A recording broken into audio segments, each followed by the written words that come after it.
Kategori untuk bisa disebut Tuhan, batasannya yang pertama absolut. Anda pasti sepakat, nggak mungkin Anda mau bertuhan kepada yang relatif. Lawan dari absolut itu relatif.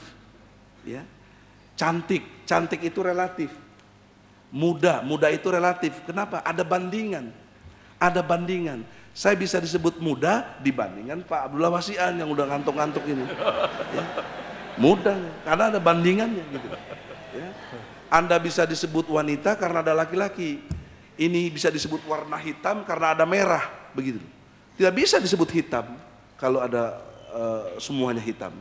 Nah, jadi logika relativitas ini mengantarkan kepada satu bentuk absolut, pengertian yang absolut. Nah, kalau kita mau bertuhan, kategori yang kita harus tuhankan adalah yang punya nilai dimensi absolut. Yang kedua, distinct. Distinct itu lain daripada yang lain. Tidak bisa dia dipersamakan dengan kita atau yang diciptakannya. Karena kalau dia sama dengan sesuatu, mau ngapain bertuhan? Masa Tuhan gondrong, kan lucu Tuhan gondrong. Ya. Atau nggak pakai baju dan lain sebagainya. Jadi perbincangan logika jadi susah gitu loh. Ya. Atau kalau yang Hindu, Buddha pakai patung-patung representasinya. Karena siwa perusak digambarkan tangannya banyak karena merusak begitu loh. Brahmana karena baik senyum. Kan jadi relativitasnya itu luar biasa begitu loh. Tuhan menjadi tidak distinct, menjadi sama dengan yang lain. Jadi nothing sesungguhnya. Ini logika. Kemudian ketiga, dia harus unik. Unik itu sama dengan satu-satunya, nggak bisa.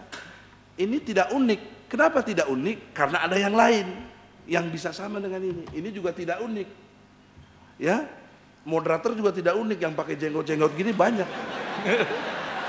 Benar. Tidak unik. Nah, jadi kalau mau dikategorikan dia Tuhan, dia harus yang unik. Nggak mungkin, nggak bisa. Itu logika yang sehat kategori, barulah oh itu Tuhan gitu loh. Nah, jadi absolut, distinct, dan unik. Nah, mari kita jujur, konsep Trinitas Anda, benturkanlah logika tadi yang kita yakini, kebenaran tentang yang kita anggap sebagai Tuhan. Konsep Trinitas Anda itu bisa nggak diterima secara absolut, distinct, dan unik gitu loh. Dalam kategori sebagai Tuhan. Kalau nggak bisa, untuk apa kita bertuhan kepada yang relatif seperti itu? Untuk apa coba logikanya? Nah, ini menurut sejarah, konsep Trinitas itu yang saya pahami, mungkin saya keliru, tolong luruskan saya, itu buatan Santa Paul, Pak. Ya, di Damaskus. Memang dia hidup bersamaan dengan masanya Nabi Isa, kalau versi kita Nabi Isa, ya, atau menurut Anda Yesus Christ, ya. Tapi dia tidak pernah bertemu ya, dalam konteks sejarah kehidupan Santa Paul. Dialah yang membuat konsep Trinitas ini, Tuhan Bapa. Kemudian diikuti oleh kaum gereja di Swiss sebelah barat. Pernah ada konsili istilahnya Pak ya, di Efesus juga kan begitu. Tahun 325 atau berapa, mudah-mudahan pas begitu.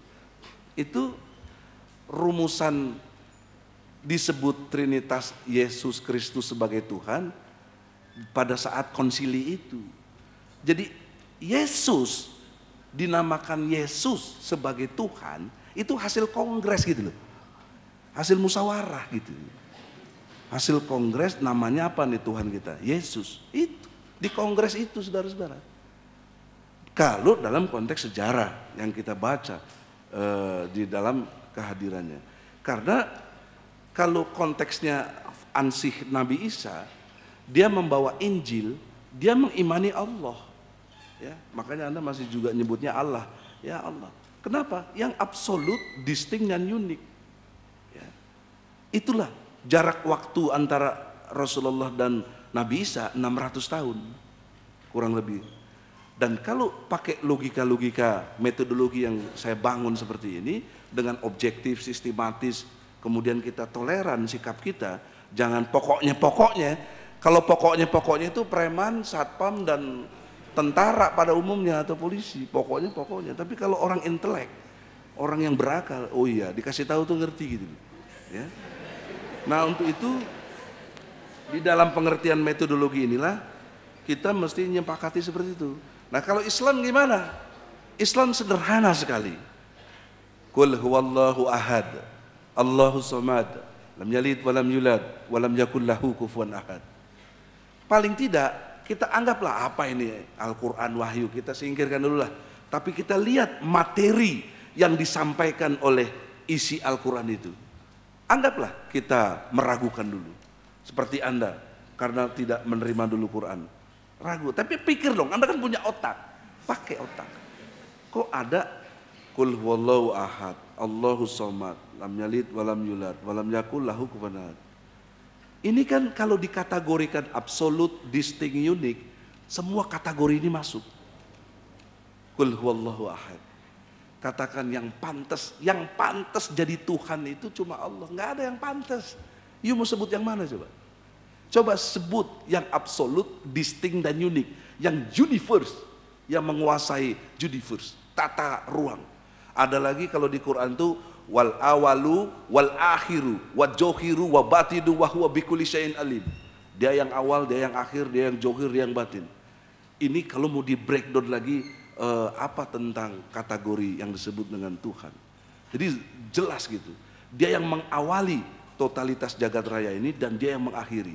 Bicara awal dan akhir ini bicara tentang space and time. Dan Anda mau pergi kemanapun di dunia ini tidak mungkin lepas dari space and time. Tidak mungkin lepas dari ruang dan waktu. Kemanapun Anda pergi, dimanapun Anda berada. Bahkan Anda akan bisa cerdas dengan jawab. Anda bisa jawab? Tolong jawab pertanyaan saya. Anda merasa punya Tuhan yang absolut, distinct dan unik. Bagaimana Anda menjelaskan bahwa Tuhan itu maha tahu? Dari mana Anda tahu bahwa Tuhan maha tahu? Tahukah Anda Tuhan maha tahu? Yang katanya Anda udah ke 60 negara, kemana 300 buku, baca, sederhana. Tahukah? Jelaskan pada saya, mengapa Tuhan bisa maha melihat? Mengapa Tuhan maha tahu? Maka logika-logika objektif seperti inilah yang saya mau teman-teman. Jadi dialog kita itu bukan menghujat, bukan apa, tapi memang mikir itu loh. Itu artinya mikir, berpikir. Kita sepakati dulu, apa arti berpikir menurut Anda? Menurut saya berpikir itu membandingkan, ya. Menurut Anda apa? Kenapa anak kecil kalau ada pisau, ada api nggak bisa bandingin, dia pegang aja, kemudian api dia ini. Karena belum bisa membandingkan, artinya belum berpikir. Bagi kita yang disebut berpikir, karena kita sudah mampu membandingkan. Lu goblok lu, nggak mikir, kenapa? Pada saat dia goblok dia nggak bisa banding, ini salah, mestinya yang ini, kan begitu. Nah begitu juga ini dalam konsep soal Tuhan, absolut, distinct dan unik. Pilihan kita, kecerdasan kita untuk melihat kategori yang berkait dengan konsep Tuhan, absolut, distinct dan unik.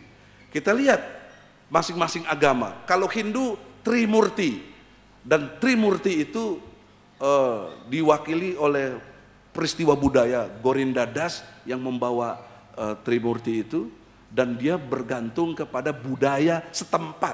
Makanya Hindu di India dengan Hindu di Bali berbeda amat sangat.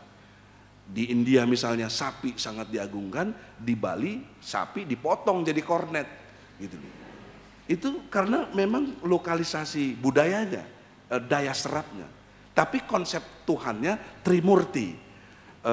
Sang Yang Widi ketika mencipta sebagai Brahma, Sang Yang Widi ketika merusak sebagai Siwa, Sang Yang Widi ketika memelihara sebagai Wisnu. Itu Trimurti.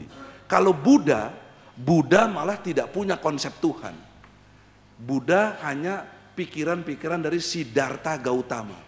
Tidak ada konsep Tuhan Buddha. Anda boleh tanya sampai kapanpun, sampai kata orang Jakarta, sampai pale ente botak bekutil, tidak ketemu konsep Tuhannya Buddha.